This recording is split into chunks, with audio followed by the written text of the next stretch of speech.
Ibu-ibu kalau di akhir Ramadan lebih semangat ngamal apa ngemol? Di akhir Ramadan lebih rame masjid apa pasar? Lebih rame masjid apa toko?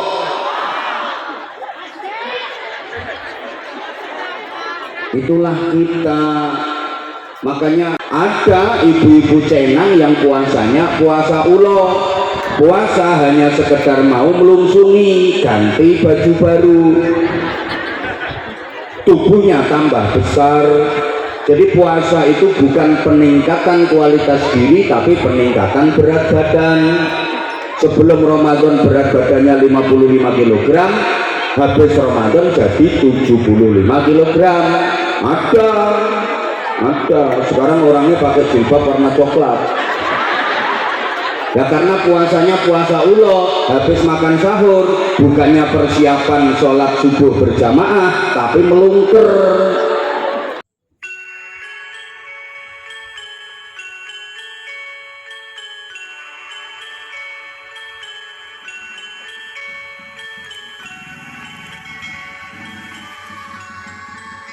Assalamualaikum warahmatullahi wabarakatuh. Kepada yang terhormat panjenenganipun Romo Kiai Haji Anwar Zahid dumateng beliau wekdal saha panggenan kula sumangga. Sallu ala Nabi Muhammad.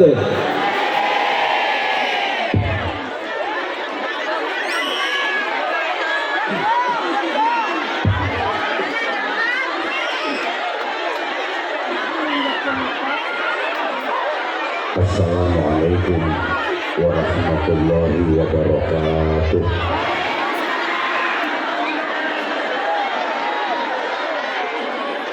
Bismillahirrahmanirrahim. Alhamdulillahi rabbil alamin wa kafa. Alladzi an'ama 'alaina wa hada.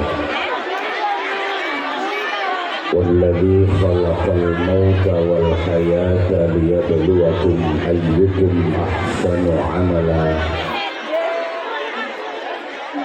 أشهد أن لا إله إلا الله وحده لا شريك له رب الأراضين والسماوات العلى وأشهد أن محمدا عبده ورسوله نبي المصطفى اللهم صل وسلم وبارك على سيدنا ومولانا محمد نور الهدى وشمس الضحى وبدر الدجى وعلى آله وأصحابه أهل التقى والنقى والنجاة سبحانك لا علم لنا إلا ما علمتنا إنك أنت العليم الحكيم رب اشرح لي صدري ويسر لي أمري واحلل عقدة من لساني يفقهوا قولي واجعل لي وزيرا من أهلي ربنا لا تزغ قلوبنا بعد إذ هديتنا وهب لنا من لدنك رحمة إنك أنت الوهاب أما بعد علماءنا الأجلاء ومشايخنا الأعزاء para alim ulama, bapak-bapak kiai, ibu-ibu nyai, para sesepuh yang dimuliakan, yang kita ta'zimkan, pejabat pemerintah dalam semua tingkatan bersama jajarannya, Pak Camat, Pak Bandramil, Pak Kapolsek yang kita hormati, kepala desa, perangkat-perangkat desa, tokoh-tokoh masyarakat, tamu-tamu undangan semuanya yang kita hormati, sederek-sederek panitia, sahabat-sahabat Gerakan Pemuda Ansor, sahabat-sahabat Banser, bapak-bapak dari Linmas, TNI, Polri yang kita hormati, hadirin, hadirat, mustami'in, mustami'at, bapak-bapak, ibu-ibu, adik-adik, seluruh jamaah dalam rangka haul masal ke-41 masyarakat desa Cenang.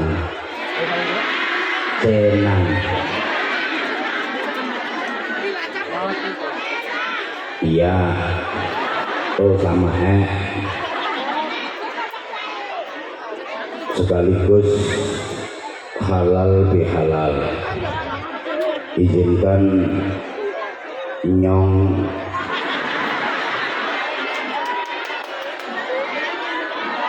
menghaturkan doa taqabbalallahu minna wa minkum ajma'in. Iya, berubah-berubah terus kok. Ja'alanallahu wa iyyakum minal 'aidina wal faizina wal ghanimina wal aminin. Kullu 'amin wa antum bi khairin. Mudah-mudahan semua ibadah kita, utamanya ibadah Ramadan, diterima oleh Allah. Mudah-mudahan kita semua tergolong orang-orang yang kembali fitrah. Mudah-mudahan kita semua menjadi orang-orang yang terus meningkat dalam iman dan takwa. Mudah-mudahan kita semua tergolong orang-orang yang diselamatkan, dimuliakan, dan dibahagiakan dunia akhiratnya. Mudah-mudahan Ramadan tahun ini menjadi Ramadan yang lebih baik daripada Ramadan-Ramadan yang sudah lalu. Dan kita juga berdoa kepada Allah, mudah-mudahan masih diberi kesempatan untuk bisa berjumpa dengan Ramadan-Ramadan berikutnya. Tapi sampean juga harus siap-siap. Siapa tahu Ramadan tahun ini adalah Ramadan yang terakhir bagi sampean. Kalau Nyong masih lama.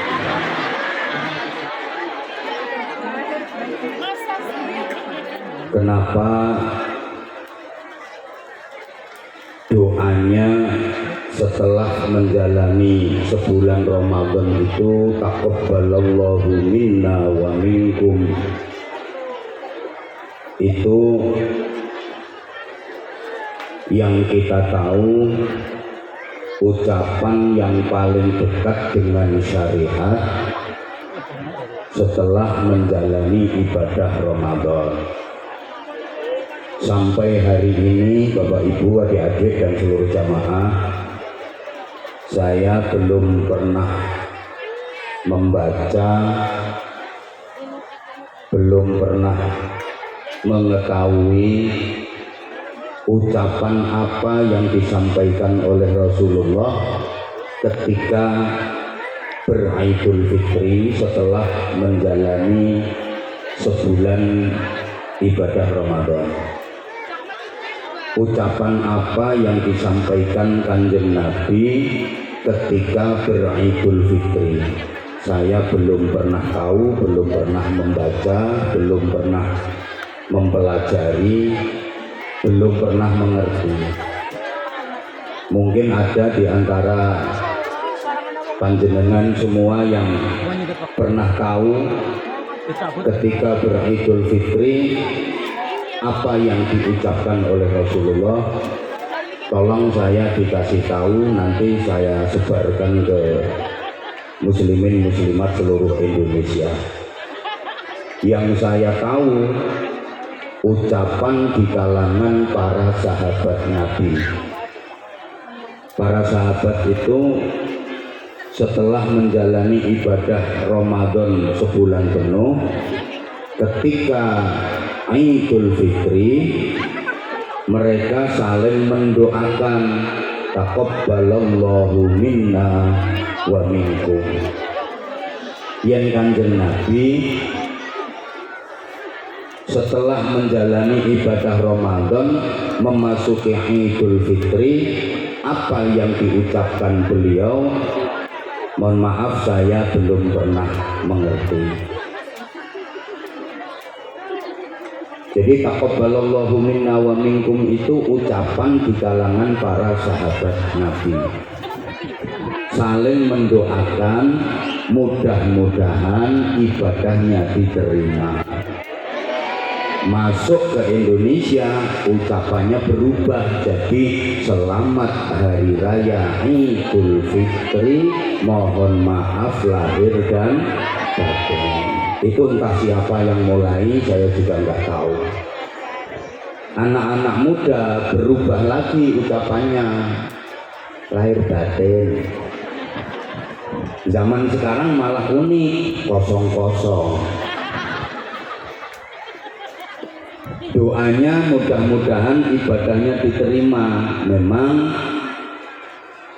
pernah para sahabat itu berkumpul, termasuk di dalamnya akabirus sahabat, sahabat-sahabat utama. Ada Sayyidina Abu Bakar Siddiq, ada Sayyidina Umar bin Khattab, ada Sayyidina Utsman bin Affan, termasuk ada Sayyidina Ali bin Abi Thalib. Waktu itu membicarakan ibadah apa yang paling baik. Pendapat dari para sahabat yang macam-macam. Ada yang mengatakan ibadah yang paling baik adalah sholat. Memang ada dasarnya. Ada sahabat yang berpendapat ibadah yang paling baik itu birrul walidain, bagusi wong tua loro, berbakti dan memuliakan kedua orang tua. Memang ada pula dalilnya. Ada yang mengatakan ibadah yang paling baik itu qiraatul Quran. Ada dalilnya. Ada yang berpendapat ibadah yang paling baik adalah jihad fi sabilillah. Ada dalilnya. Nah, Sayyidina Ali waktu itu diem. Kemudian ditanya oleh para sahabat, kalau menurut Anda wahai Ali, ibadah apa yang paling baik? Dengan tenang Sayyidina Ali berkata, kalau menurut saya ibadah yang paling baik adalah ibadah yang diterima. Ibadah banyak tapi kalau nggak diterima ya jelek. Mending ibadah sedikit tapi diterima. Ini kan seperti gini loh, duit apa yang paling baik? Jawabannya duit yang paling baik itu bukan dolar, bukan euro. Duit yang paling baik bukan real, tapi duit yang paling baik adalah duit yang payu. Sedikit payu lebih baik daripada duit banyak tapi nggak payu, betul? Karena kalau payu itu diterima untuk jual beli. Makanan apa yang paling enak? Jawabannya bukan sate, kare, rawon, gulai, pecel, bukan. Tapi makanan yang paling enak adalah makanan yang doyan. Sebab kalau doyan itu diterima lidah, diterima tenggorokan, diterima perut, diterima pencernaan. Sate ora doyan, pindang doyan. Coba enakan mana? Sate ora doyan, tempe doyan. Enak mana? Enak tempe doyan. Sate kalau ora doyan ya ora enak. Ada kok orang yang ora doyan sate. Daging sapi ora doyan, daging kambing ora doyan. Tapi kalau tempe 5 piring. Nah, itu cetakan Ilat Kere.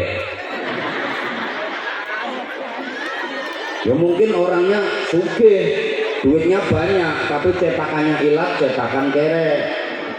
Anggur ora doyan, duku ora doyan, apel ora doyan. juwet gragas itu cetakan ilat kere duren ora doyan kan ada toh yang ora doyan duren ilat melarat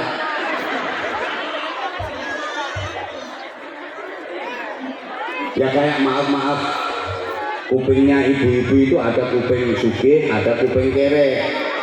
Kuping sugih itu pakai anting pakai juang apapun cocok pakai perak cocok perunggu pantes pakai emas apik pakai inten jos melakukan gedek-gedek kuping sugih.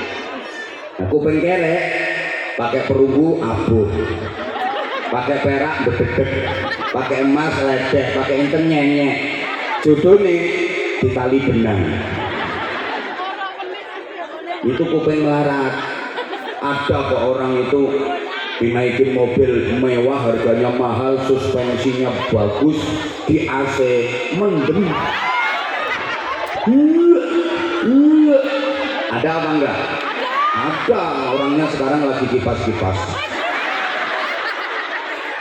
dinaikin mobil bagus harganya mahal suspensinya oke di AC mabuk mendem tapi ditumpak truk sehat ada itu orangnya sekarang pakai seragam muslimatan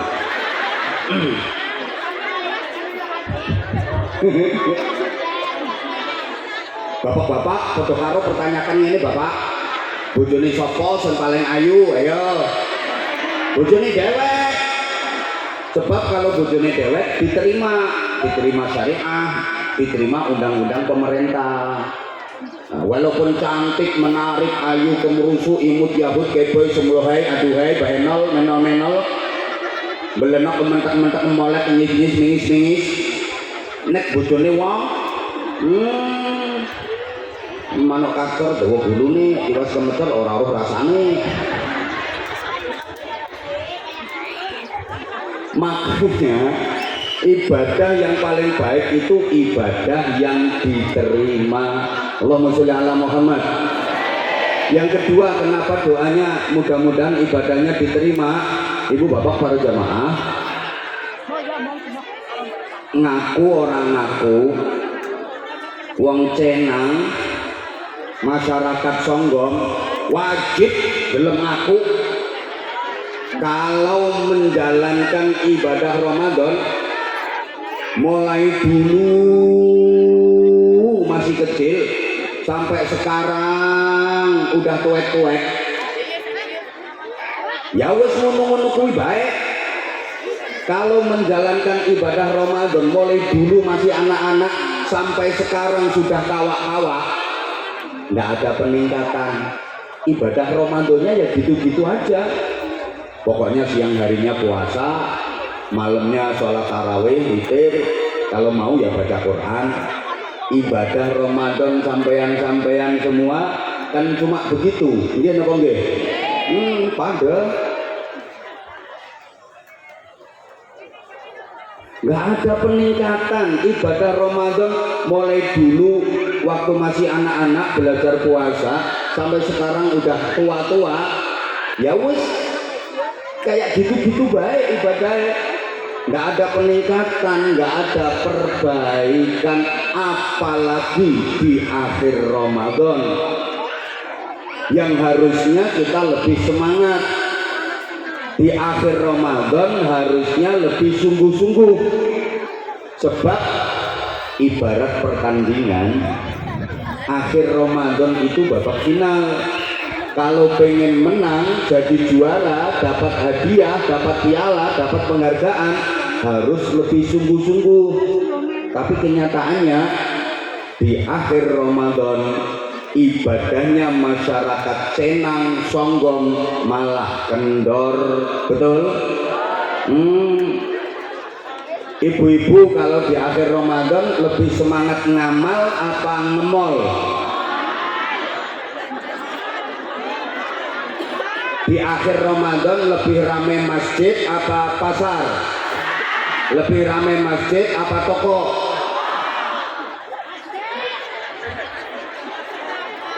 Itulah kita. Makanya entah seperti apa ibadahnya, mudah-mudahan diterima Allah.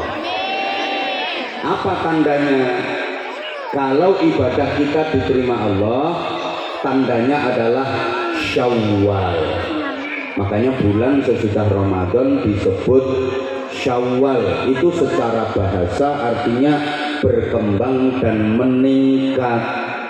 Ada peningkatan kualitas diri, peningkatan iman dan takwa. Nggih, matur suwun. Ada peningkatan ibadah. Allahumma sholli ala Muhammad. Saya ulang, tanda bahwa Ramadan kita berhasil, tanda bahwa ibadah kita di bulan Ramadan kemarin diterima Allah, Syawal dan seterusnya ada peningkatan. Allahumma sholli ala Muhammad. Puasa kita kemarin adalah puasa jenis ular, bukan puasa jenis ulo. Kira-kira masyarakat Cenang puasanya kemarin puasa ular apa puasa ulo?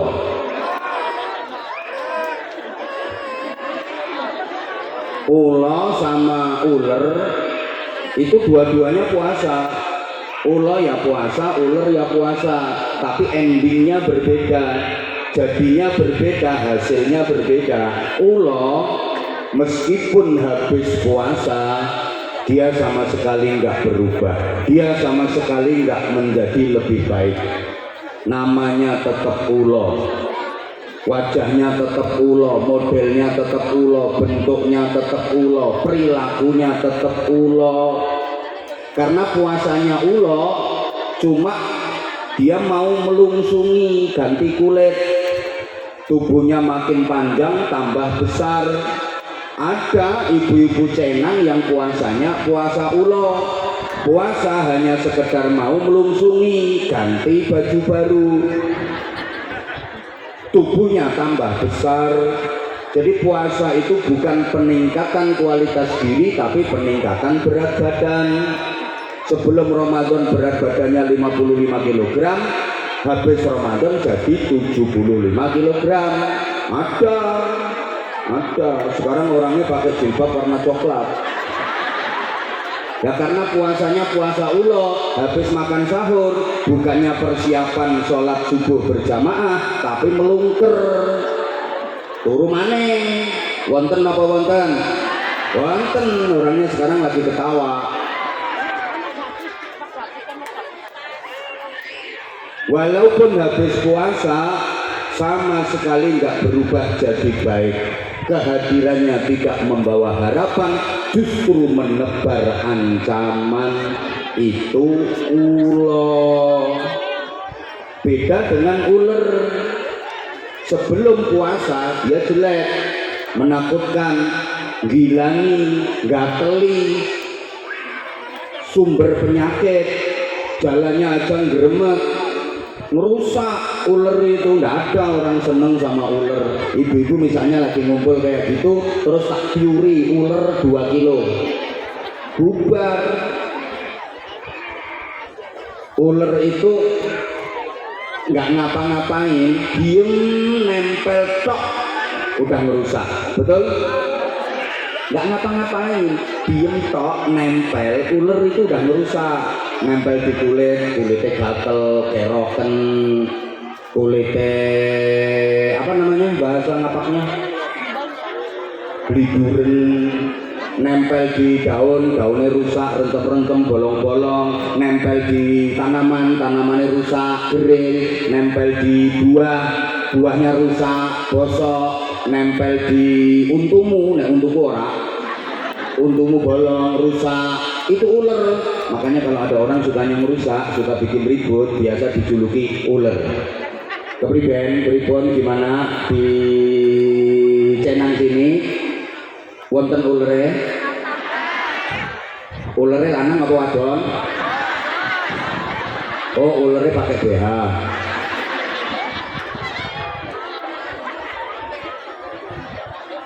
Coba ngomong ulernya pakai mic.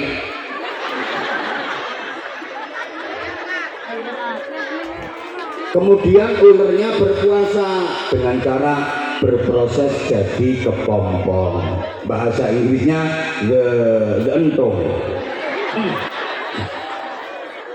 Entung itu puasa, orang madyang, orang ngombe, orang rabenan. Bapak Ibu apa pernah lihat ada entung rabenan? Dia puasa, selesai berproses jadi kepompong, berubah lebih baik. Namanya berubah, bukan lagi ular tapi jadi kupu. Bentuknya berubah, jalannya berubah, tadinya gremet sekarang terbang. Makanya orang Cenang kalau Ramadannya sukses, lepas Ramadan orang Cenang bisa terbang jadi Superman. Artinya terbang itu simbol ketinggian derajat, derajatnya naik. Tadinya merusak ketika masih berupa ular, begitu puasa berubah jadi kupu. Manfaat membantu proses pembuahan, kembang berproses jadi buah itu dibantu sama kupu.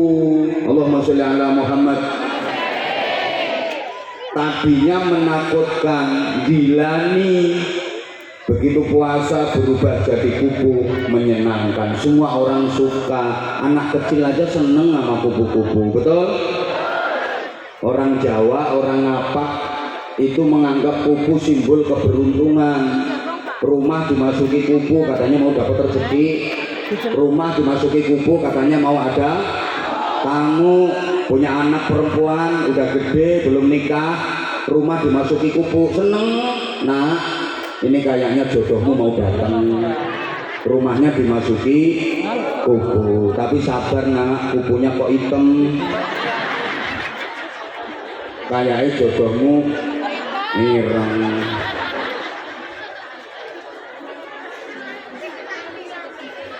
Kehadirannya tidak menebar ancaman tapi membawa harapan.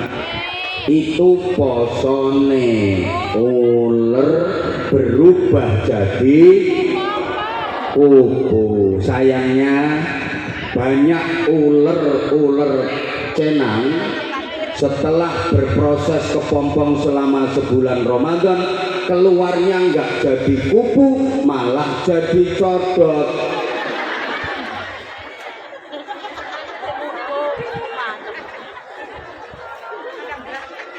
Wonten apa mboten? Rampung Ramadan malah elek, wonten apa mboten?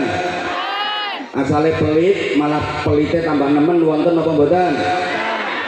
Wonge teka lungguhe nang ngisor apa ning panggung? Panggung. Pakai celana apa sarung? Bajunya lengan pendek apa panjang? Bajunya warna putih apa ireng? Oh, stop.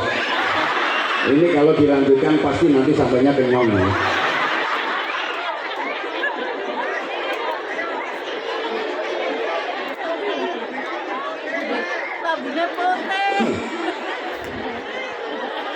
Nah sekarang ibu bapak, para jamaah yang saya hormati rahimakumullah, peningkatan di bidang apa yang dihasilkan selama madrasah Ramadan 1 bulan? Makanya bagi santri selesai Ramadan itu semangatnya bukan halal bihalal, bukan lebaran, tapi syawalan. Beda loh ya, halal bihalal, lebaran dengan syawalan itu beda. Lebaran itu semangatnya masyarakat awam, kaum abangan. Halal bihalal itu semangatnya priayi, kaum celononan. Syawalan itu semangatnya kaum santri, kaum sarungan. Diulang, kayaknya belum konsentrasi, terutama ibu-ibu dan mbak-mbaknya. Masih banyak yang belum percaya bahwa yang dipandangnya adalah Abah Hamzah.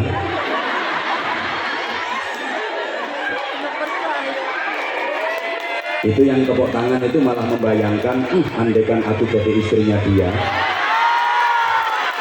Nah itu orang itu pakai jubah warna hitam loh.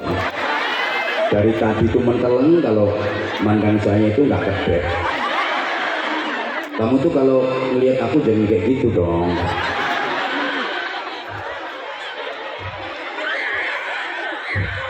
Lebaran itu semangatnya masyarakat yang tidak ngaji, kaum abangan. Halal bihalal semangatnya priayi, kaum celononan. Syawalan semangatnya santri, kaum sarungan, kaum gamisan. Memang beda. Halo? Loh, Islam di Indonesia ini kan ada 3 macam. Ada orang Islam yang berusaha benar-benar Islami, ada orang Islam yang sudah terkontaminasi dengan modernisasi, ada orang Islam yang masih memegang teguh tradisi. Loh, angel loh, gatok-gatok kayak gini. Ya pengen murah ya ketua RT-mu untuk ramah. Allahumma sholli ala Muhammad. Makanya tahun baru juga ada 3. Ada tahun baru 1 Muharram, ada tahun baru 1 Januari, ada tahun baru 1 Suro. 1 Muharram itu tahun barunya santri. 1 Januari tahun barunya priayi. 1 Suro tahun barunya wong sing orang ngaji. Halo? Paham apa ora gitu ngomongnya? 1 Muharram itu tahun barunya umat Islam yang ikut ajarannya Rasulullah. 1 Januari tahun barunya umat Islam yang ikut ajarannya penjajah. 1 Suro tahun barunya umat Islam yang ikut ajarannya simbah-simbah. Sampean ikut yang mana? Rasulullah, penjajah, apa simbah-simbah? Misalnya semuanya dirayakan. 1 Muharram dirayakan dengan pengajian, 1 Januari dirayakan dengan dangdutan, 1 Suro dirayakan dengan jaranan. Yang paling sepi yang mana? Orang Cenang ikut yang mana? Pengajian, jaranan, apa dangdutan?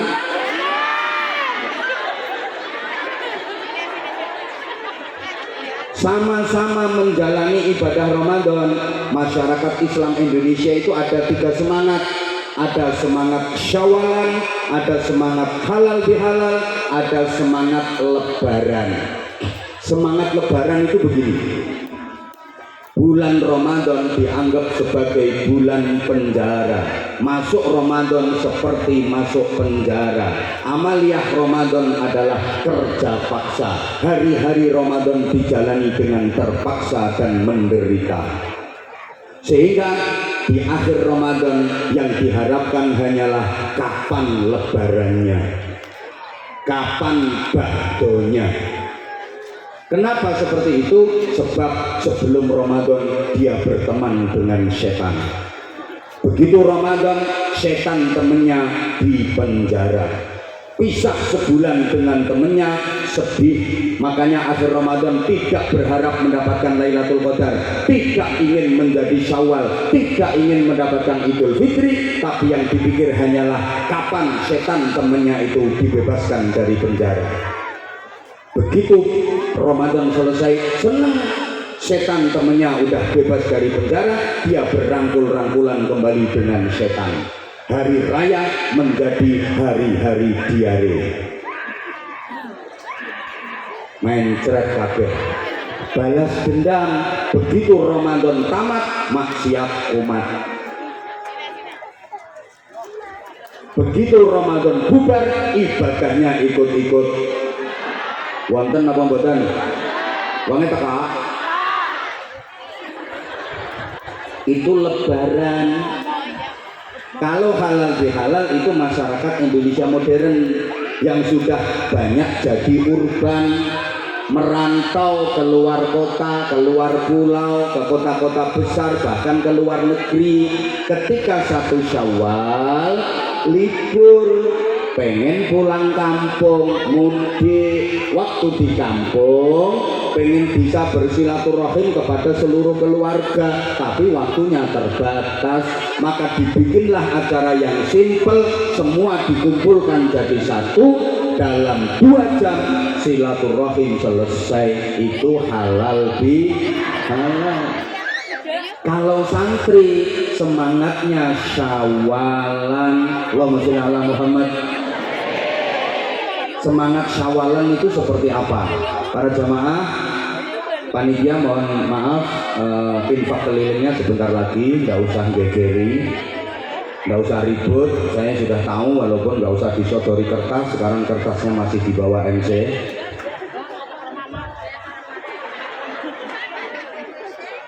Bagi santri, Idul Fitri itu cuma 1 hari,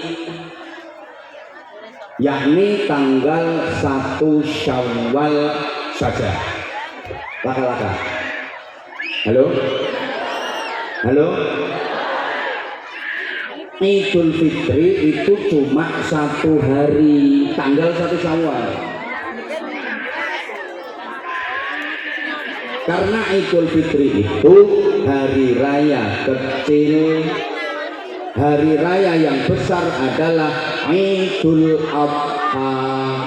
Buktinya dari segi waktu, Idul Fitri cuma 1 hari, Idul Adha 4 hari. Tanggal 10 Dzulhijjah ditambah 3 hari tasyrik, 11, 12, 13 Dzulhijjah. Idul Fitri 1 hari, Idul Adha 4 hari. 1 dengan 4 lebih besar mana? 4. Makanya Idul Adha hari raya besar. Sekarang dari segi pengorbanan, Idul Fitri hanya nyembelih ayam, Idul Adha nyembelih sapi. Ayam dengan sapi lebih besar mana? Sapi. Makanya Idul Adha itu hari raya besar. Idul Fitri hanya mengeluarkan zakat fitrah, nilainya cuma beras 2 kilo 8 ons. Kalau dibulatkan ya udah 3 kilogram beras, cuma itu pengeluaran Idul Fitri. Sedangkan Idul Adha bagi yang kaya, mampu, istitoah menjalankan ibadah haji, bisa puluhan bahkan ratusan juta.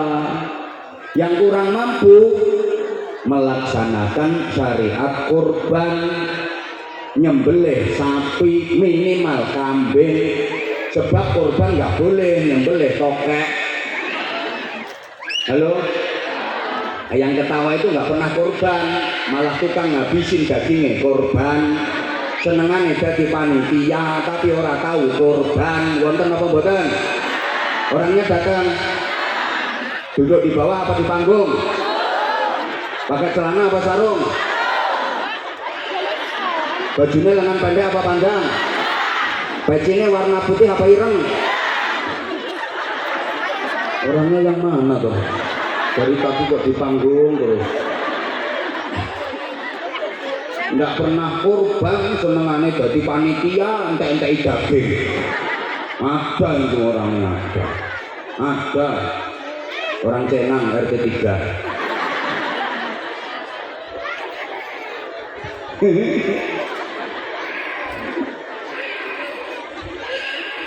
Udah, Idul Fitri hari raya kecil, Idul Adha hari raya, maka santri harus menyikapi dengan adil. Yang kecil ya dianggap kecil, yang besar dianggap besar, yang kecil diperlakukan kecil, yang besar diperlakukan besar. Jangan dibalik, yang kecil dibesar-besarin, yang besar dikecil-kecilin, yang kecil dianggap besar, yang besar dianggap kecil. Itu kebalik. Idul Fitri itu hari raya kecil, ya kecil-kecil saja. Idul Adha yang hari raya besar itu yang dibesarkan. Lah masyarakat Cina kan kebalik, Idul Fitri yang hari raya kecil dibesar-besarkan, anggarannya pol-polan, duit pengeluarannya pol-polan, beli baju aja nggak cukup 3, belum jilbabnya, belum BH-nya,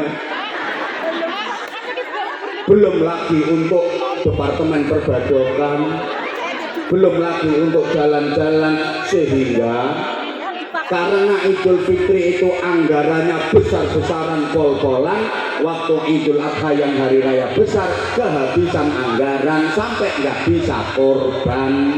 Kebalik sayang. Coba ngomong dia sayang tadi. Emang kamu minta disayang? Ya udah, kalau nggak mau dipanggil sayang, tolong perhatikan kenter.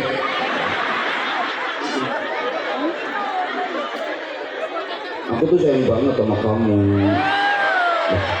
Lah kalau nggak sayang ya ngapain aku jauh-jauh dari Bojonegoro datang ke kamu?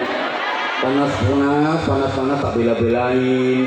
Aku sekarang ada di dekat kamu. Karena aku tahu kamu udah lama memendam rindu. Bisanya kan cuma lihat aku di HP. Kebayang nggak sekarang bisa sedekat ini sama aku? Allahumma sholli ala Muhammad. Jangan kebalik. Halo?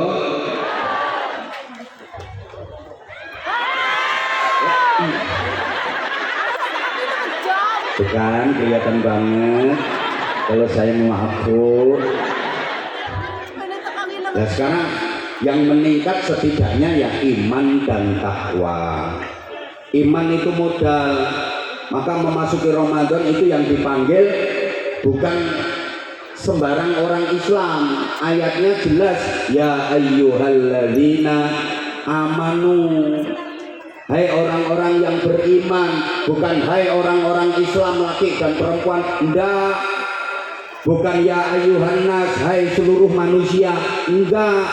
Tapi yang dipanggil ya ayyuhalladzina amanu.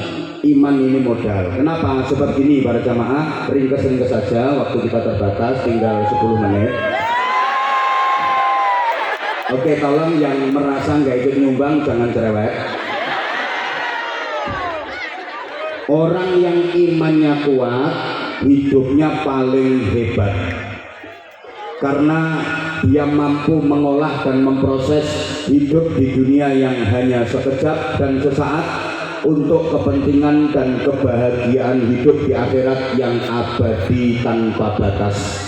Hidup bukan asal hidup, hidup bukan sekedar hidup, hidup bukan untuk hidup, tapi hidup benar-benar hanya untuk Allah yang maha hidup. Hidup bukan untuk mati, tapi mati itu yang untuk hidup. Karena mati bukan akhir dari cerita hidup, justru mati adalah awal dari hidup yang sebenar-benarnya hidup. Bingung ya wes. Ini harus saya ulang. Kalau nggak diulang pasti nggak paham. Karena saya tahu masyarakat Senang, terutama ibu-ibunya itu memang cantik-cantik, cuma on.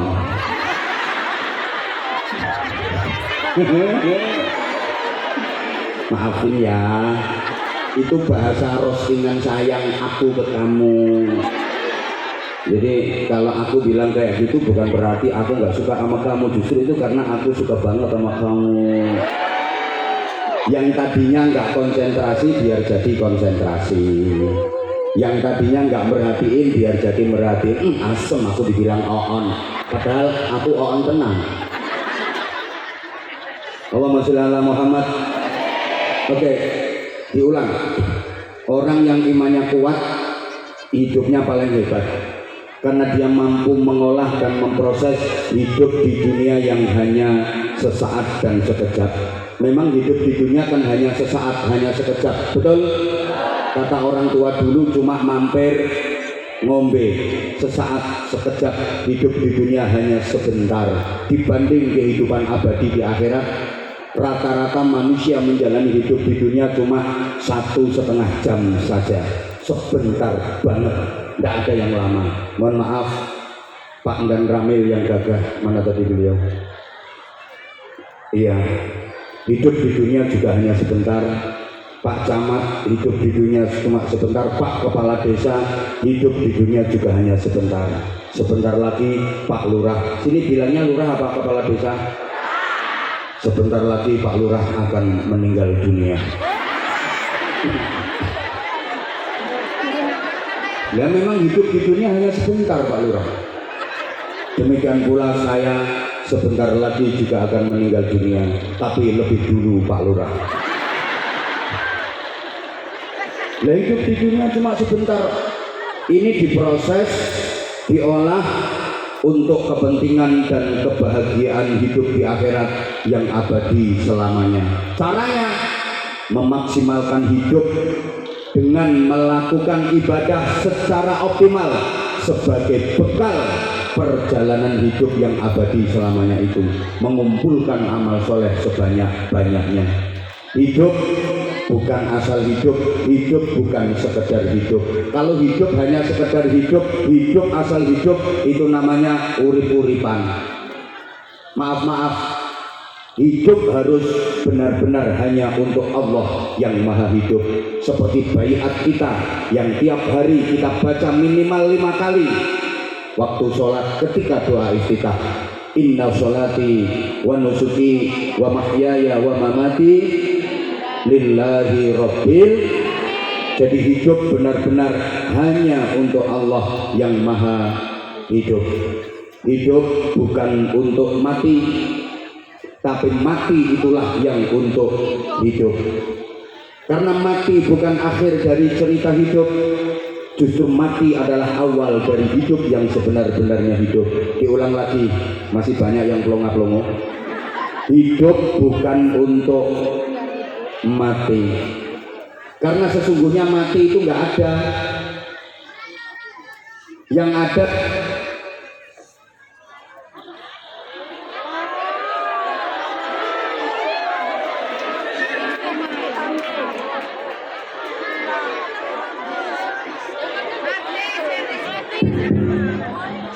yang mati mic-nya. Jadi hidup bukan untuk mati, karena sesungguhnya mati itu nggak ada. Yang ada tetap hidup, cuma pindah alam. Mati dari alam dunia, pindah hidup ke alam barzakh. Maaf ya, karena ini acaranya ada haul masal, ya harus menerangkan ini. Sebenarnya saya itu paling sedih kalau diundang ceramah di acara haul. Paling sedih. Saya mulai ceramah tahun 2005-2006 sampai sekarang udah 20 tahun lebih. Itu paling susah, paling sedih kalau diundang ceramah di acara haul. Saya diundang ceramah di acara misalnya di acara syukuran haji, syukuran umroh. Saya sudah punya pengalaman haji, saya sudah punya pengalaman umroh. Jadi saya bisa cerita. Udah pernah haji, udah pernah umroh, diundang ceramah di acara syukuran haji, saya udah punya pengalaman. Saya kalau diundang ceramah di acara haflah akhirus sanah di lembaga pendidikan, saya juga punya pengalaman di lembaga pendidikan. Saya bisa suruh ceramah. Saya kalau diundang untuk ceramah di acara khitanan, alhamdulillah saya juga sudah sunat. Walaupun trauma, nggak berani ngulangi lagi. Tapi kan punya pengalaman, bisa cerita. Kalau saya diundang ceramah di acara walimatun nikah, saya juga sudah nikah. Bisa cerita, ada pengalaman. Tapi kalau saya diundang ceramah di acara haul yang itu bicara soal kematian, sampai detik ini saya belum punya pengalaman mati. Makanya saya susah. Apalagi yang saya hadapi orangnya terkenal pinter-pinter seperti orang Cenang. Terkenal pinter-pinter, maksudnya pinter membantah. Lah misalnya saya cerita mati itu begini, di alam kubur begini, nanti di akhirat seperti ini, kata orang Cenang. Koyo tahu baik. Halo? Halo? Makanya ini tolong perhatikan, mati itu bukan akhir dari cerita hidup. Makanya hidup bukan untuk mati, karena sesungguhnya mati nggak ada. Yang ada tetap hidup, cuma pindah alam. Halo? Halo? Makanya karena mati itu nggak ada, jangan takut mati. Ayo semuanya ikut nyaut mati. Yang nggak ikut jawab mati duluan. Jangan takut, jangan cari jangan lupakan, selalu ingat, selalu siap, dan selalu rindukan. Awas yang gak ikut jawab mati duluan. Diulang. Karena hidup itu nggak ada kematian, yang ada tetap hidup, cuma pindah alam saja. Maka jangan takut, jangan cari, jangan lupakan, selalu ingat, selalu siap, dan selalu rindukan. Kenapa mati harus dirindukan? Kematian itu kalau dirindukan akan terasa indah, karena mati itu adalah jalan liqa'i rabbih, perjumpaan dengan sang kekasih sejati Allah Subhanahu wa ta'ala. Oleh karena itu, sekali lagi yang kompak, jangan takut. Setakut apapun kalau waktunya tiba pasti mula aja wedi. Percuma wedi kalau waktunya tiba pasti. Ana wong urip kok wedi mati iki padha karo wong madyang wedi ngising.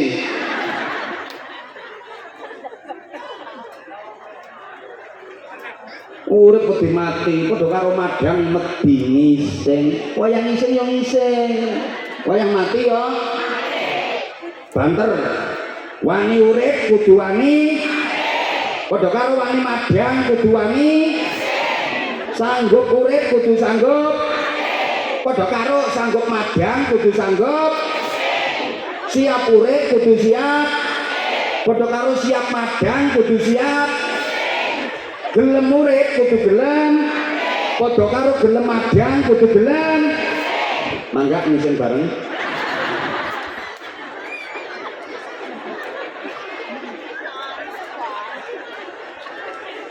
Kenapa sih harus takut mati? Toh takut juga tidak mengundur kematian, tidak menunda kematian. Sebagaimana berani tidak mempercepat kematian. Mati itu tidak ditentukan oleh takut dan berani. Apa dipikir yang takut itu matinya belakangan, yang berani matinya duluan? Yang enggak lah. Halo? Coba dijawab. Orang yang pemberani sama orang yang penakut matinya lebih dulu mana? Enggak mesti. Enggak mesti kan? Gua enggak jawab kok. Halo? Kadang yang berani maju perang enggak mati-mati. Yang penakut ngungsi mati dulu kebom. Sampai ada ibu-ibu itu takut anaknya nggak boleh jadi tentara, nggak boleh jadi polisi, takut mati dulu. Nah, nggak usah jadi tentara, nak. Nanti kalau ada perang, kamu maju perang, mati dulu, nak. Lu yang jadi tentara sampai tua kok hidup. Yang di rumah nggak jadi apa-apa, jadi petani, maaf, mati dulu di sawah sambil petir. Keseterut. Nah, jangan jadi pilot, nak. Ibu nggak suka. Nanti kamu jadi pilot nerbangin pesawat, pesawatnya jatuh, kamu mati, nak. Lu yang jadi pilot awet sampai tua banyak. Yang di rumah di atas kasur tempat tidur, kelon sama bojonya mati kedengkek.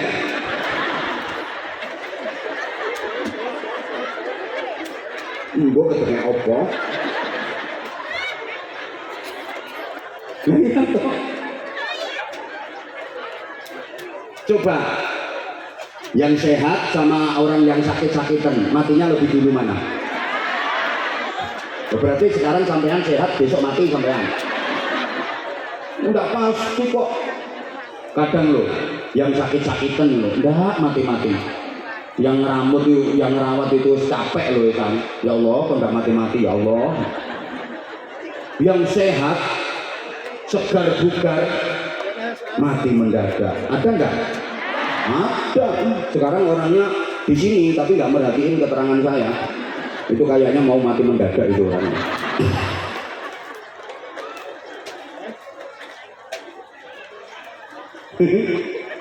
Ya Allah.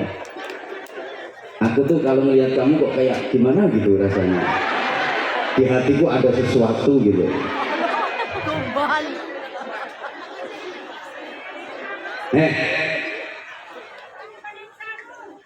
Sarung. Bentar ya. Sekarang saya tanya lagi. Rumah apa? Orang muda sama orang tua, matinya lebih dulu yang mana? Enggak mesti. Di sini ada nggak cucu mati lebih dulu daripada kakeknya? Nah iya, itu kan contoh. Laki-laki yang semangat jawabnya, harus yang semangat. Yang semangat jawabnya. Yang kaya sama yang miskin matinya lebih dulu mana? Nah, yang jawab kaya itu mesti kere itu. Jawaban orang dendam nih. Karena udah lama pengen kaya nggak keturutan. Khusus ibu-ibu, bapak-bapak diem, nggak usah ikut jawab. Ibu bapak, mohon maaf, perempuan sama laki-laki matinya lebih dulu mana, Bu? Iya, kayaknya punya serep itu. Kayak mendoakan suaminya cepat mati gitu. Jawabannya nggak mesti kok. Makanya nggak usah takut mati. Ngapain takut?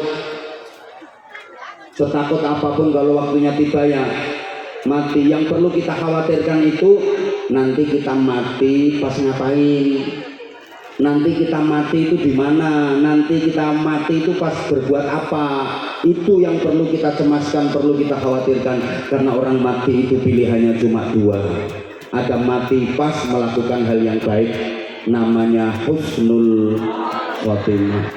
Ada orang mati pas melakukan kejelekan, namanya suhul khotimah. Nah kita itu nggak tahu nanti kematian kita seperti apa. Padahal kematian itulah yang menentukan nasib manusia untuk selama-lamanya. Ditentukan oleh kematian, bukan ditentukan oleh kehidupan. Maaf, yang menentukan nasibmu selamanya itu bukan hidupmu di dunia ini, tapi matimu dari dunia ini. Allahumma sholli ala Muhammad. Gini loh maksud saya itu. Ada orang selama hidup itu sepertinya baik, ternyata matinya kok mati jelek. Ini seterusnya bernasib jelek. Di alam kubur nasibnya jelek, di akhirat nasibnya jelek, neraka selamanya. Naudzubillah min. Loh, misal ada orang selama hidup itu sepertinya jelek kayak perbuatannya, tapi ternyata kematiannya adalah kematian yang baik. Seterusnya bernasib baik. Di alam kubur nasibnya baik, di akhirat nasibnya baik, surga selamanya. Jadi yang menentukan itu kematian. Baik apa buruk? Kalau kematian dalam keadaan baik, seterusnya jadi orang baik. Kalau kematian dalam keadaan buruk, seterusnya jadi orang bernasib buruk. Kok kayak takut menurut sampean? Halo? Nah cuma kematian itu ditentukan oleh kebiasaan hidup. Yamutun nas ala ma asyu wa yub'atsuna ala ma matu. Orang itu nanti matinya seperti apa tergantung kebiasaannya waktu hidup. Kalau hidupnya kebiasaan baik ya matinya mati baik. Kalau hidupnya kebiasaan buruk ya matinya mati buruk. Maka hidup ini biasakan berbuat baik supaya kematiannya kematian dalam keadaan baik. Itu seterusnya akan bernasib baik. Allahumma sholli ala Muhammad. Bapak Ibu jamaah rahimakumullah. Orang kalau hidupnya kebiasaan baik, matinya mati baik. Biasanya tercermin dari wajahnya, tambah bersih, tambah ganteng, tambah cantik, tersungging senyum di bibirnya. Ada orang mati itu pantas, padahal hidupnya dia nggak begitu cantik, ya. Orang cenang aja. Begitu mati tambah cantik. Ada. Tapi ada orang mati itu kelihatan jelek, metot-metot, nyapruk-nyapruk. Modele kaya ora pateh setuju dipateni iki. Ada ini metode.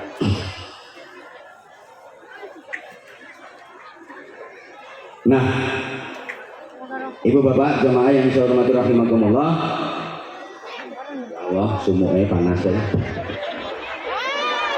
Iya. Lah Ramadan itu juga tarbiyah. Kita dilatih agar terbiasa menjadi baik. Gitu. Sebulan penuh kita dilatih qiyamul lail, sholat malam. Itu diharapkan selepas Ramadan kita menjadi orang yang terbiasa qiyamul lail, menjadi ahli sholat malam. Kapan itu pelatihannya? Kemarin waktu Ramadan, tiap malam kan qiyamul lail. Bapak Ibu sholat tarawih 20 rakaat plus witir 3 rakaat. Itu diharapkan selesainya Ramadan sholat malamnya terus. Kemarin Ramadan dilatih baca Al-Quran, tadarrusan tiap hari, tiap malam baca Quran. Harapannya selepas Ramadan lanjut baca Qurannya, jadi orang yang ahli baca Quran. Kemarin Ramadan dilatih zikir, i'tikaf. Harapannya setelah Ramadan terbiasa i'tikaf, terbiasa zikir. Kemarin Ramadan dilatih jadi orang yang ahli bersedekah dengan janji sedekah di bulan Ramadan minimal dilipat gandakan pahalanya 1000 kali lipat minimal, sampai dengan kelipatan yang tak terbatas. Diharapkan setelah Ramadan makin dermawan, makin ahli sedekah. Allahumma sholli ala Muhammad. Coba sekarang ditanya, maaf, di Cenang sini kemarin Ramadan alhamdulillah masyarakatnya rutin sholat malam tarawih dan witir, betul? Betul? Sekarang Ramadan udah lewat, kabarnya sholat malam di Cenang lanjut apa stop? Stop. Terus apa pray?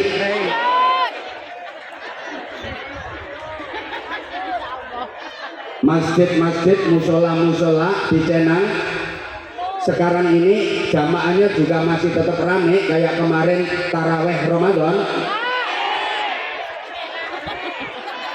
Ini yang saya maksud, masyarakat kita banyak yang kebalik-balik, yang tidak penting dipenting-pentingkan, yang penting malah tidak pentingkan, dianggap tidak penting. Sholat tarawih rame jamaahnya, kadang masjid sampai tidak muat, tapi sholat maktubah rata-rata jamaahnya sepi. Halo, sekarang saya tanya, tolong dijawab, sholat tarawih hukumnya wajib apa sunnah? Oke, benar. Sholat subuh sunnah apa wajib? Wajib. Sunnah dengan wajib lebih penting mana? Lebih penting mana? Pahalanya lebih banyak mana? Berarti sholat tarawih dengan sholat subuh lebih penting mana? Di Cenang masjid musola jamaahnya sholat tarawih dengan subuh lebih banyak mana?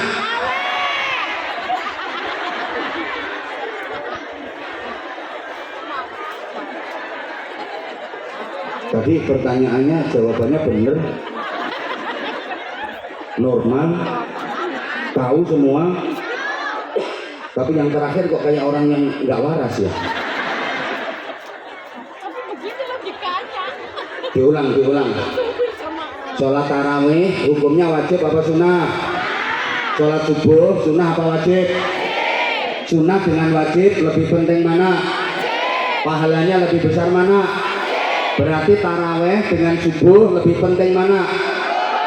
Di Cenang masjid musola sholat taraweh dengan sholat subuh jamaahnya lebih banyak mana? Para edan-edan sekalian,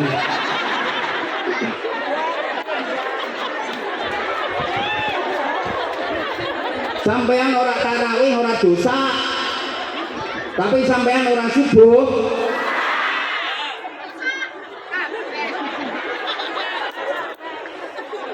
Ya Allah. Wajib bersama di masjid, ya kan? Bahkan baiknya di rumah perempuan. Ya Allah Gusti.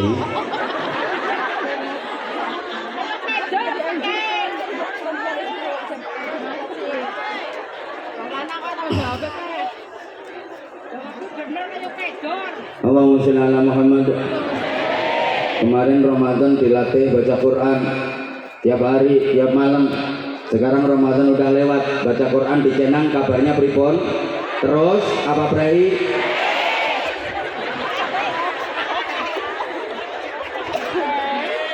Berarti orang cenang Ramadannya berhasil apa gagal?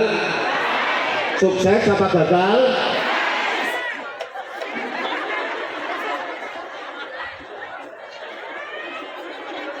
Potongan orang dua isin.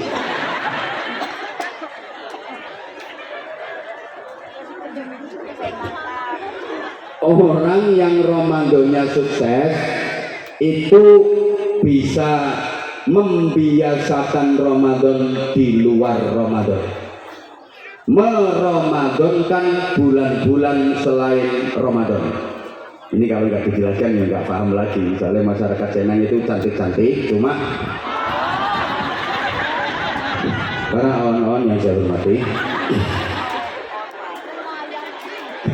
kalau Ramadan kita berhasil, selepas bulan Ramadan kita bisa membiasakan Ramadan di luar Ramadan. Kita bisa meramadankan bulan-bulan selain Ramadan, menjadikan bulan-bulan selain Ramadan seperti bulan Ramadan semua. Oke, Ramadan memang sudah berlalu, tapi aku masih tetap bisa melakukan amaliyah Ramadan. Memang bulan Ramadan sudah lewat, tapi aku masih tetap bisa puasa. Minimal puasa Senin,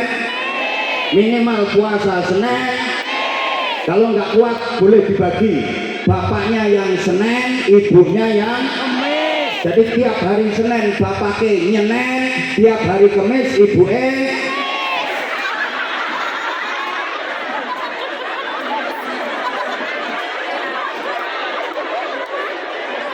Oke, Ramadan memang sudah lewat, Ramadan memang sudah berlalu, tapi aku masih tetap bisa melaksanakan amaliyah Ramadan. Aku masih tetap bisa baca Quran setiap hari minimal 2 juz seperti kemarin bulan Ramadan, atau setidaknya one day one juz, 1 hari 1 juz. Kalau masih belum mampu, one day setengah juz. Masih nggak kuat, one day 1/4 juz. Keberatan, one day one lembar. One day one ayat ya kenemenan. Halo, itu maksudnya membiasakan Ramadan di luar, meramadankan bulan-bulan selain Ramadan. Memang Ramadan sudah lewat tahun ini, tapi aku masih tetap bisa qiyamul lail. Kalau kemarin 20 rakaat tarawih plus 3 rakaat witir, aku bisa rutin sebulan penuh. Sekarang pun aku tetap bisa rutin, meskipun nggak harus 20 rakaat. Ya keberatan potonganmu. Sehingga saya sering sampaikan, kalau lebaran siapapun boleh ikut. Soalnya lebaran itu hanya tradisi, siapapun boleh ikut. Bodo itu hanya budaya, sopo wae untuk melu. Hari raya itu hanya budaya, siapapun boleh ikutan, silakan. Berlebaran tradisi, siapapun boleh ikutan, silakan, nggak dilarang. Tapi tidak semua orang berhak mendapatkan Idul Fitri. Hanya orang-orang yang sukses Ramadannya saja yang berhak mendapatkan Idul Fitri. Kalau lebaran siapapun boleh ikutan, nggak dilarang oleh petugas keamanan. Meskipun Ramadan sama sekali nggak pernah puasa, ikut lebaran silakan, boleh ikut lebaran tapi nggak pernah puasa di bulan Ramadan. Itu gambarannya kayak ada laki-laki bapak-bapak pakai sabuk tapi tidak katoan.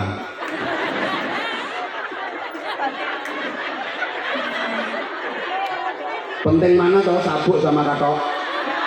Sama-sama pentingnya. tapi lebih penting katok. Pakai katok meskipun nggak sabuan bisa, kelonggaran, kebesaran dipincuk. Nah kalau pakai sabuk tapi nggak katokan, gendeng. Nah itu namanya ikut lebaran tapi nggak pernah puasa sama sekali. Ada apa enggak? Ada apa enggak? Contohnya suamimu.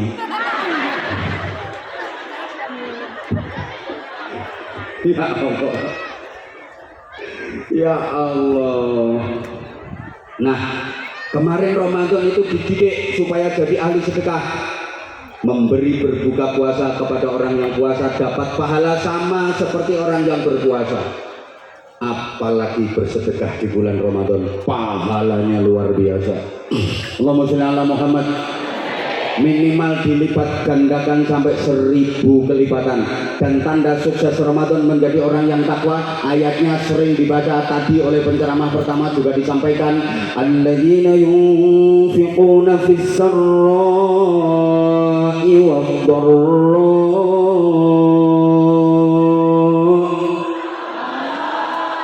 Orang-orang yang suka berinfak, suka membantu, suka menolong, suka bersedekah, fisarra, baik di waktu sempat, wadharra, maupun di waktu sempit.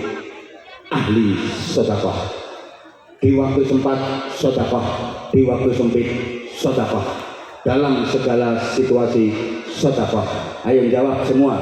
Di waktu sempat, di waktu sempit, di waktu longgar, di waktu rupek, di waktu senang, di waktu sedih, banyak duit, duitnya sedikit, di waktu sehat, di waktu sakit, itu orang takwa. Meskipun sakit tetap sedekah, sehat sedekah, sakit sedekah. Karena ada orang yang mau sedekah nunggu sakit. Nek sehat orang nate sedekah, bareng gering langsung selamatan, bancaan dibagi-bagi ke tetangga-tetangga sampai tetangganya itu tahu ini Penny kok wis suwe ya wonge ora kering. Halo, halo, ibu bapak, sedekah di waktu sempat, di waktu kaya, banyak duit, sehat, gampang, banyak orang bisa. Tapi sedekah fisarra di waktu kepepet itu tidak semua orang bisa. Misalnya gini ya, panen mangga, gembel buahnya dijual nggak payu, akhirnya dibagi-bagikan ke tetangga. Orang gumun, pantas wae ditolak ora payu, bagi-bagikan ke tetangga, sedekahkan ke tetangga. Mudah sedekah fisarra, tapi sedekah fidharra itu berat. Misalnya gini, misalnya ibu sampean misalnya punya duit cuma 500.000, ya cuman itu duit sampean, kan potonganmu orang tahu di duit oke. Maaf, jangan tersinggung. Kalau duitmu banyak, nggak mungkin duduknya dobrok di bawah seperti itu. Demikian pula yang sebelah sini, yang sebelah sana, ini potongan orang duit. Sorry, jangan marah. Misalnya sampai yang kaya, duitnya banyak, nggak mungkin mau berdesak-desakan duduk di situ. Betul? Orang-orang yang kaya, banyak duit, pengusaha nggak mau datang pengajian umpet-umpetan kayak gini, desek-desekan kayak gini. Makanya yang hadir di sini ini kere semua. Sehingga penduduk surga itu kebanyakan isinya orang-orang miskin. Hidup melarat, hidup melarat. Orang kaya apa mau hadir di pengajian kayak gini? Dia sekarang ngurusi perusahaannya, ngurusi karyawannya, ngurusi bisnisnya. Yang rajin datang ke pengajiannya orang-orang kere, orang-orang melarat. Makanya nanti yang banyak masuk surga orang-orang miskin. Melarat tenang ya amin. Makanya maaf kalau misalnya tak bikin contoh, sampean punya duit 500.000, ya cuman itu duit sampean, nggak ada yang lain, sampean nggak pernah punya duit banyak.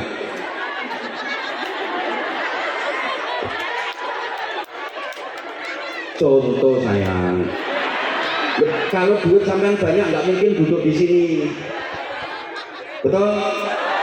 Misalnya sampean punya duit 500.000, cuman itu duitnya nggak ada yang lain. sampean sendiri punya kepentingan pribadi yang sangat darurat, penting banget. Duitnya cuma 500 itu aja, nggak ada yang lain. Ada tetangga datang mau minjem duit, ayo berani lepas napa mboten? Yang sebelah sini berani lepas napa mboten? Mikir. Yang sebelah sini berani lepas napa mboten? Pelit. Kalau orang bertakwa berani lepas. Loh, dirinya sendiri kan punya kepentingan, emergensi, darurat. Duit cuman itu, nggak ada yang lain. Kok berani lepas? Karena yakin dengan jaminan Allah, pasti akan diganti oleh Allah dengan ganti yang lebih baik dan lebih banyak. Makanya orang kalau dikasih itu pertama disuruh matur suwun, berterima kasih. Yang kedua mendoakan. Doanya bagaimana? Jazakumullahu khairan katsira. Mudah-mudahan Allah membalasmu dengan balasan yang lebih baik dan lebih banyak. Karena memang akan diganti oleh Allah dengan ganti yang lebih baik dan lebih banyak. Percaya apa enggak? Sebelah sini percaya apa enggak? Sebelah sini percaya apa enggak? Oke, aku juga percaya. Kalau kamu percaya, emang kamu percaya dan kamu bisa dipercaya. Tapi sayangnya gini, banyak orang yang sudah percaya sama Allah tapi belum berani menaruh kepercayaan penuh kepada Allah.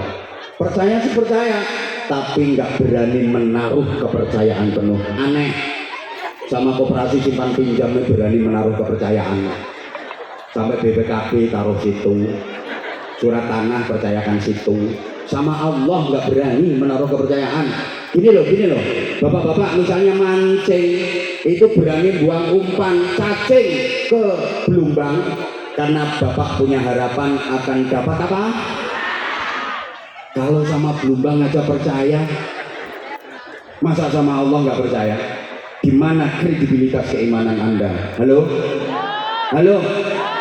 Sama belumbang aja percaya kok, berani buang cacing karena ada harapan mau dapat. Itu sama belumbang lo percaya, masa sama Allah nggak percaya? Contoh paling gampang gini, ibu yakin diganti sama Allah. Misalnya ada tamu di rumah ibu, siang-siang panas ya gini, kemudian tamunya dipersilakan, silakan duduk, tamunya duduk, kasih suguhan minum, terus dipersilakan, silakan minum, terus diminum sama tamunya. Bismillahirrahmanirrahim.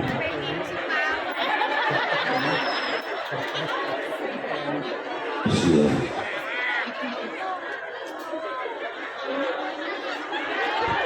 Bismillahirrahmanirrahim.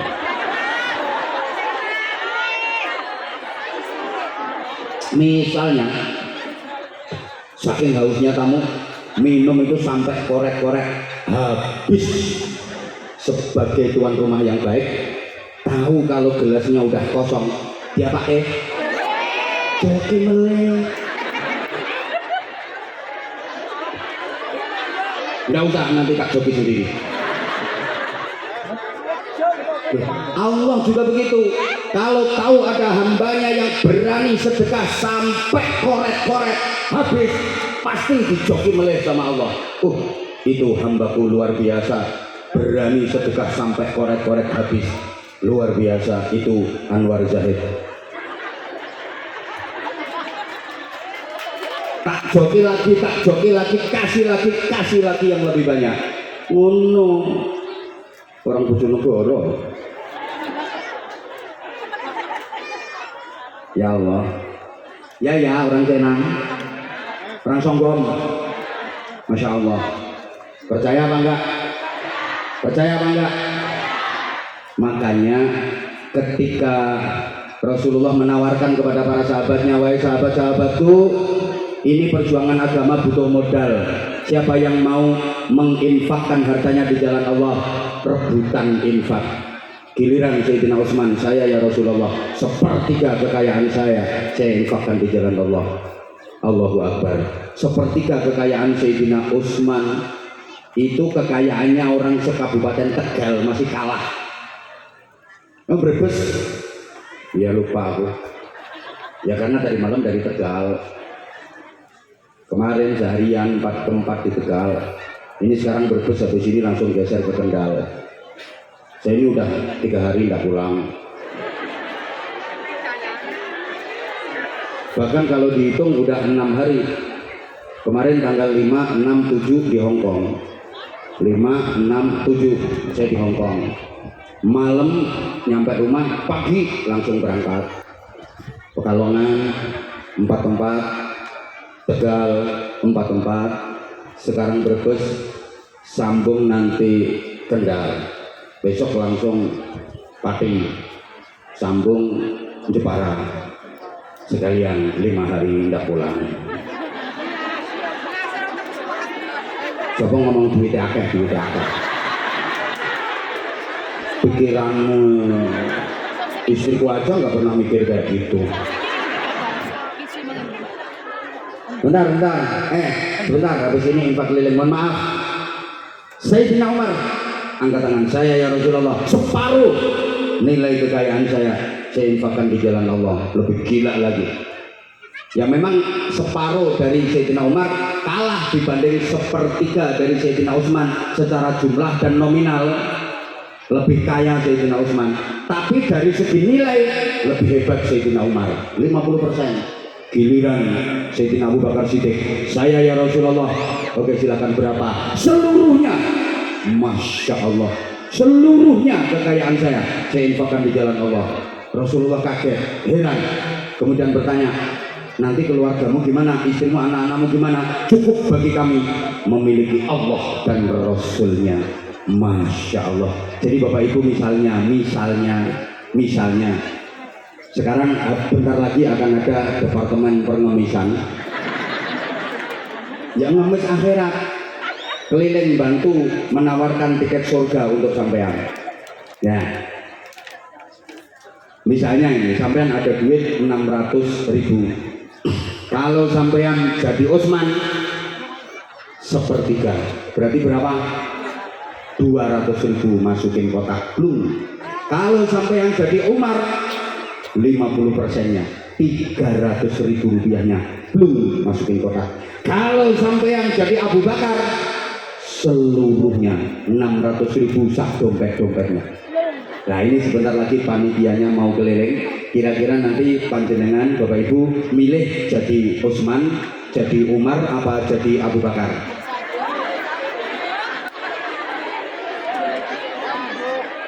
Aku yang nggak milih siapa-siapa, milih jadi Sulastri. Kalau Sulastri 2.000 duitnya lungset.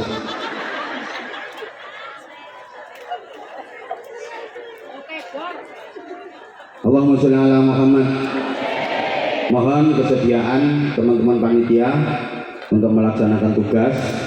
Bapak Ibu para jemaah, sambil adik-adik yang cantik-cantik, tolong yang telaten ya Dek ya, nanti kalau belum ngasih jangan ditinggal. Ibunya ditungguin terus sampai ngasih duit. Ya Dek, kalau ditungguin masih nggak ngasih duit, nanti tolong dipelorot gelangnya apa kalungnya. Halo. Allahumma sholli ala Muhammad. Salatullah salamullah ala Taha Rasulillah. Salatullah salamullah ala Yasin Habibillah. Sama-sama. Salatullah salamullah ala Taha Rasulillah.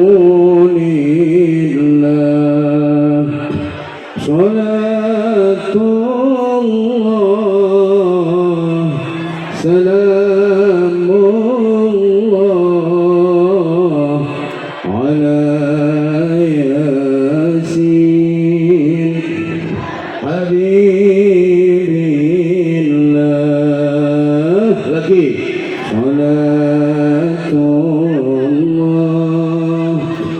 سلام الله على طه رسول الله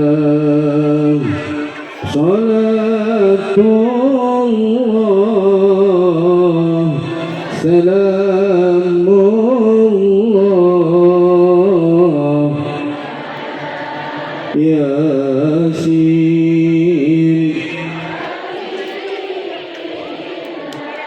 توسلنا ببسم الله وبالهادي رسول الله توسلنا ببسم الله وبالهادي رسول الله وكل مجاهد لله لأهل البدر يا الله صلاة الله سلام الله على طه رسول الله صلاة الله سلام الله على ياسين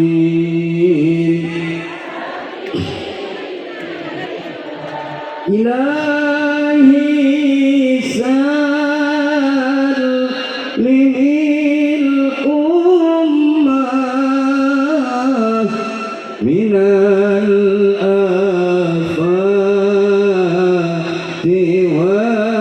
والنقمة إلهي سلم الأمة من الآفات والنقمة ومن هم ومن همة بأهل البدر يا الله صلاة الله سلام الله على طه رسول الله صلاة الله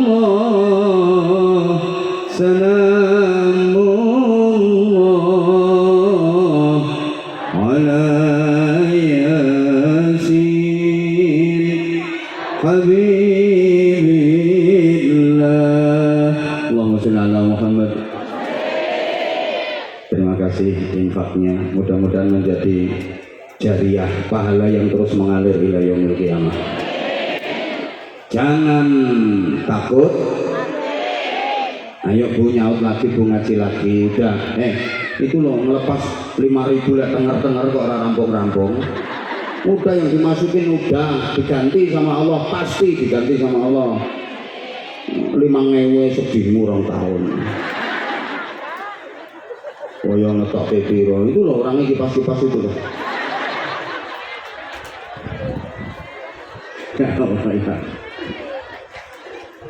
Jangan cari ngedang kolo, itu cari mati, apalagi bunuh diri tidak boleh. Wala tulqu bi aidikum ila tahluka. Jangan lupakan, selalu ingat Faksiru dzikra hadimil ladzat, pesan Rasulullah, perbanyak ingat perkara yang bisa mutus kematian, bisa mutus macam-macam kelezatan. Apa itu? Kematian. Orang itu kalau banyak ingat mati, insya Allah jadi orang baik. Kenapa orang jahat, kenapa orang nakal?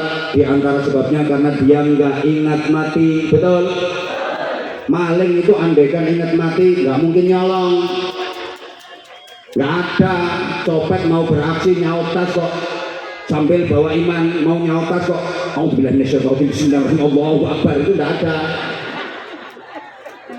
Pejabat-pejabat yang korupsi itu andaikan dia ingat mati nggak mungkin dia korupsi.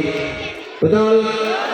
Mohon maaf yang pejabat, kalau bicara korupsi yang saya bikin contoh selalu pejabat, karena setahu saya yang korupsi adalah pejabat.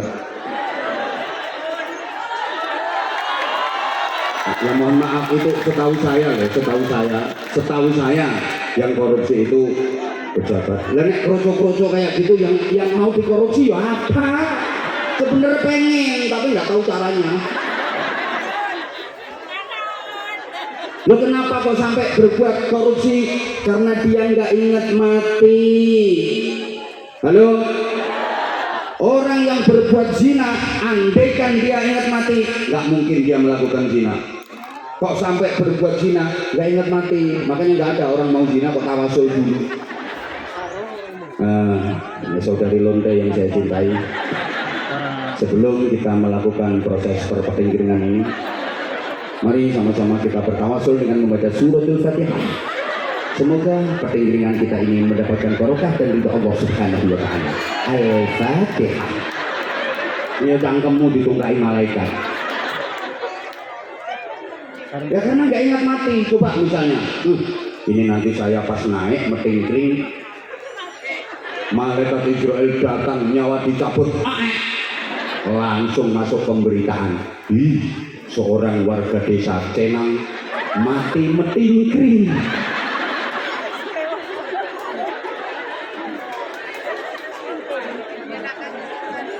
Loh kenapa anak-anak itu kok mabuk minum minuman keras? Karena dia ingat mati. Coba mau minum, ingat mati. Botol minuman keras udah dibuka tutupnya. Bahkan kalau dicukit itu suaranya ciu, makanya dinamakan ciu. Udah dipegang, tinggal gelok kok ingat. Iki kok nyonge pas ngombe. Banting nggak jadi. Makanya suruh banyak ingat mati. Halo? Halo? Nah, agar kita selalu ingat mati ada konsep sederhana. Ini saya sampaikan di mana-mana mumpung ingat. Konsepnya seperti ini. Jadikan dunia di tanganmu. Jadikan akhirat di hatimu. Dan jadikan kematian di pelupuk matamu. Coba ngomong matamu dulu.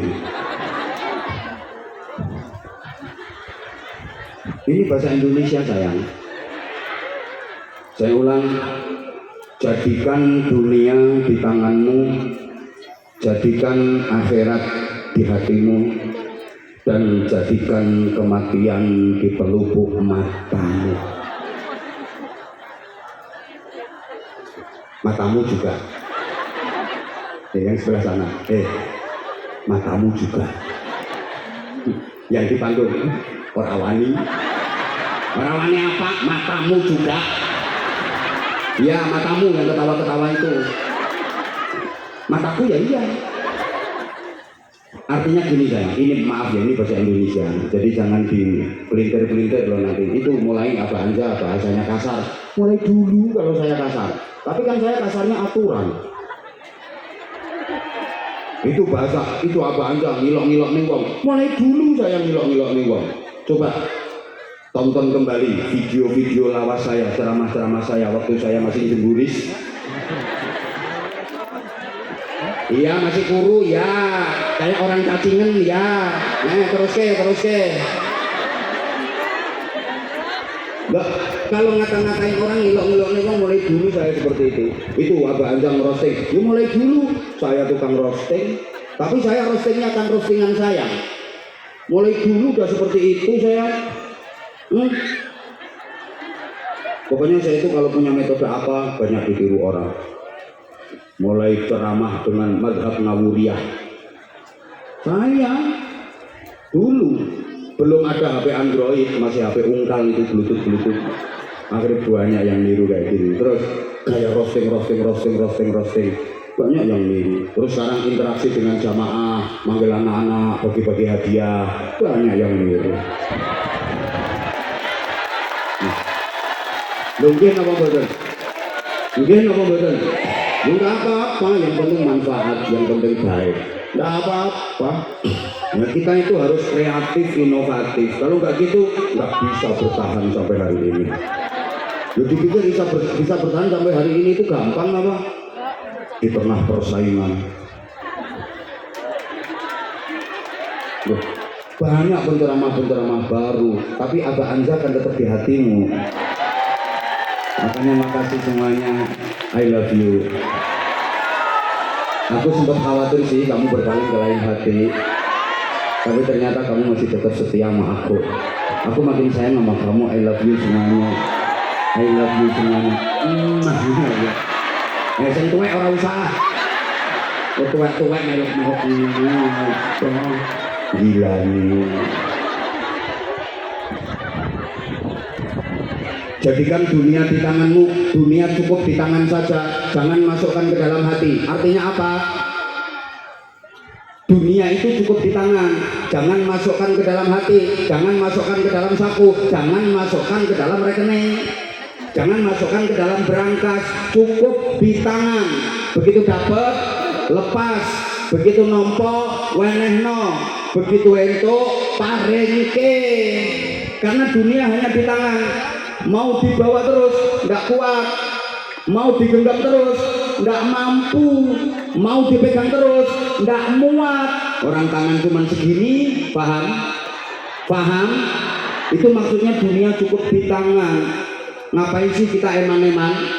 Sebanyak apapun dunia kita, yang kita makan, ujung-ujungnya hanya jadi kotoran. Yang kita pakai ujung-ujungnya hanya jadi rongsokan, garis miring rombengan. Yang kita simpen ujung-ujungnya hanya jadi warisan, garis miring rebutan, garis miring gegeran, garis miring tukaran. Betul? Yang benar-benar milik kita selamanya sampai ke surga adalah yang kita lepas untuk perjuangan di jalan Allah, seperti yang tadi panjenengan infakkan. Alhamdulillah. Nggak usah kenceng-kenceng, 2000 nilai banter. Halo? Jangan masukkan ke dalam hati. Kalau dunia dimasukkan ke dalam hati, berapapun muat. Karena hati manusia itu luas. Apapun dimasukkan ke dalam hati, muat. Rumah dimasukkan ke dalam hati, muat. Kendaraan 1000 masuk ke dalam hati, muat. Hati manusia ini luas. Hati manusia ini lebih luas daripada samudra, bahkan lebih luas daripada jagat raya semesta. Apa? Ya ini intonasi ceramah yang mahal ini begini.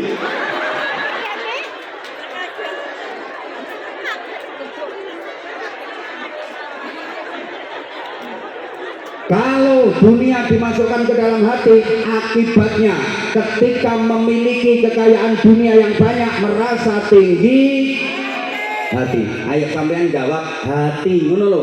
Diulang. Kalau dunia dimasukkan ke dalam hati, ketika memiliki harta kekayaan dunia yang banyak, merasa tinggi, melihat orang lain yang kaya raya dunianya banyak, dia iri. Dipameri kekayaan sama orang lain, dia merasa sakit. Pengen kaya, pengen punya harta banyak, tapi nggak kesampaian, nggak keturutan, dia berkecil. Gara-gara dunianya dimasukkan ke dalam.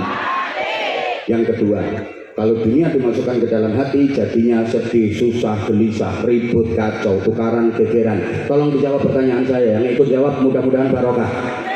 Mudah-mudahan rezekinya lancar. Minimal gampang nyari utangan. Lo sampean nyari utangan susah, bingung, wong potonganmu tukang utang. Bapak Ibu, pernah susah apa enggak? Pernah sedih apa enggak? Pernah gelisah apa enggak? Pernah gegeran apa enggak? Saya tahu sebabnya. Pasti itu karena urusan dunia. Pasti karena urusan dunia. Betul? Betul? Maaf, suami istri harusnya saling menyayangi, saling mencintai, saling memadu kasih, saling pengertian. Betul? Supaya rumah tangganya sakinah, mawaddah rahmah dan barokah. Itu suami istri. Tapi ada enggak suami istri yang cekcok? Ada enggak suami istri yang ribut? Ada enggak suami istri yang gegeran? Pasti urusan dunia. Sampai detik ini saya belum pernah mendengar ada suami istri ribut, cekcok, gegeran gara-gara sholat tahajud. Cengoknya ya gara-gara duit. Betul? Ibu sebagai istri merasa uang belanja kurang, dikasih uang belanja, lah kok cuma ini masih kurang. Sementara bapak sebagai suami ngerasa kerja keras, hasil kerja dapat duit udah dikasihkan ke istri semua. Akhirnya ribut. Kan ada toh bapak-bapak itu kerja keras, kontang banting pola nggak karu-karuan sampai awal itu rupanya jangan kayak plastik resek kena mau peletek. Begitu dapat duit dikasihkan istri semua, sampai mau ke warung ngemis minta duit ke istrinya. Wonten apa mboten? Itulah suami oon. Lalu suami yang kerja keras, begitu dapat duit semua dikasihkan istri, itu suami oon. Suami kayak nggak ngerti duit kalau udah terlanjur masuk ke bendahara umum, metune kerungu kupingmu. Bapak harus bikin proposal dulu. Makanya bapak kalau dapat duit jangan kasihkan istri semua. Masa suami mau ke warung aja minta duit istri sampai ngemis, suami oon itu. Jangan kasihkan semua, sebagian masukkan peci. Makanya ketumu, koplokmu, pecimu itu didesain ada selempitannya. Sebagian masuk sini kalau punya kepentingan pribadi, cukup berhubungan dengan departemen persongkokan. Tapi hati-hati bapak, mulai nanti malam akan ada operasi songkok.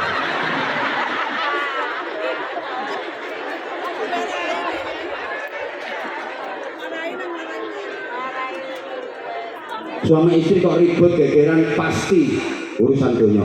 Mesti. Maaf, anak wajib berbakti kepada orang tuanya. Betul? Anak wajib menghormati dan memuliakan orang tuanya. Betul? Tapi ada nggak anak yang berani sama orang tuanya? Ada nggak anak yang menentang orang tuanya? Ada nggak anak yang melawan orang tuanya? Itu namanya anak apa? Anak manusia. Ya, anak manusia yang durhaka itu pasti perkara dunia. Mesti. Saya nggak pernah dengar ada anak berantem sama bapaknya gara-gara puasa Senin Kemis, gara-gara zikir. Tidak ada.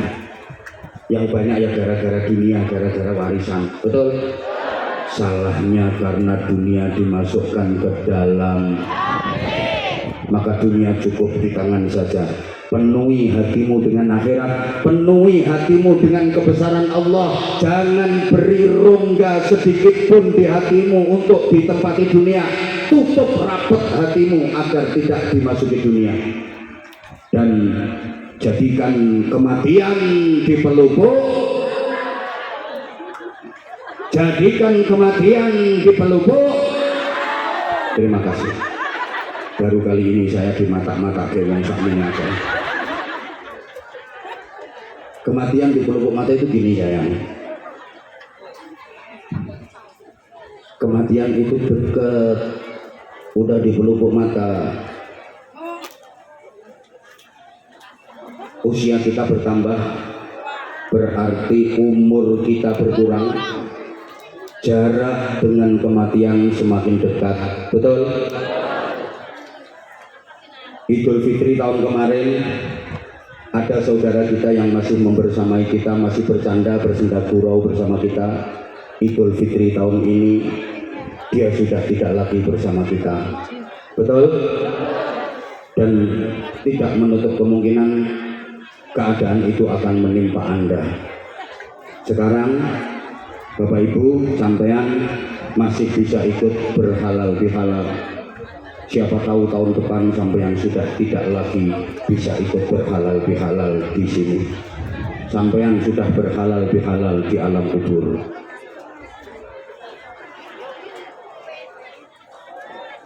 Jadikan kematian di pelupuk matamu, maka orang cerdas itu adalah orang yang mendekati sesuatu yang makin dekat serta menjauhi sesuatu yang makin jauh. Dia mendekat ke sesuatu yang makin dekat, dia menjauh ke sesuatu yang makin jauh. Maksudnya bagaimana? Mendekat ke sesuatu yang makin dekat. Apa itu? Detik kematian yang makin dekat, maka dia terus mempersiapkan diri menyambut datangnya kematian. Menjauh dari sesuatu yang makin jauh, apa? Dunia. Makin jauh kita tinggalkan. Hakikatnya setiap hari kita berjalan menjauhi dunia. Makanya orang mati itu disebut meninggal. Moh nyaut kurang banter. Orang mati itu disebut meninggal karena memang meninggalkan dunia. Dunia ini makin jauh kita tinggalkan. Orang yang cerdas udah siap-siap mulai sekarang belajar meninggalkan, sehingga nanti pada gilirannya tiba benar-benar meninggalkan, sudah siap, sudah tidak lagi kaget. Oh siap. Sedangkan orang bodoh adalah mereka yang menjauh dari sesuatu yang makin dekat, dia malah mendekat ke sesuatu yang makin jauh. Kematian yang makin dekat malah dia jauhi, sama sekali nggak mempersiapkan diri untuk menyambut kedatangannya. Dunia yang makin jauh ditinggalkan, dia malah lari mengejar untuk mendekatinya. Itulah orang-orang bodoh. Insya Allah ini akan saya sampaikan pada episode berikutnya kalau diundang lagi. Bagaimana orang waktunya terbatas? Lagian ada dua materi, haul dan halal bihalal. Jadi ya, materinya harus nyangkut dua-duanya. Haulnya juga kita singgung, halal bihalalnya juga kita singgung. Orang ceramah yang profesional ya begitu. Iya, ya sesuai dengan acara dong. Mohon maaf. Apa? Sarung? Oh ternyata berbus juga tahu. Saya diundang ke sini untuk ceramah, bukan untuk jualan sarung. Tapi nggak apa-apa kalau memang jamaah menginginkan. Monggo siapa yang pengen dapat hadiah sarung dari saya? Iya, siapa ya? Kamu, ayo kamu naik adik, nggak apa-apa. Satu, terus ada yang cewek? Ayo tuh anak-anak cewek yang jilbab hitam ya sini nak. Nah sini nggak apa-apa, dua dulu. Ya dua dulu. Nanti kalau masih ada waktu kita sambung. Halo.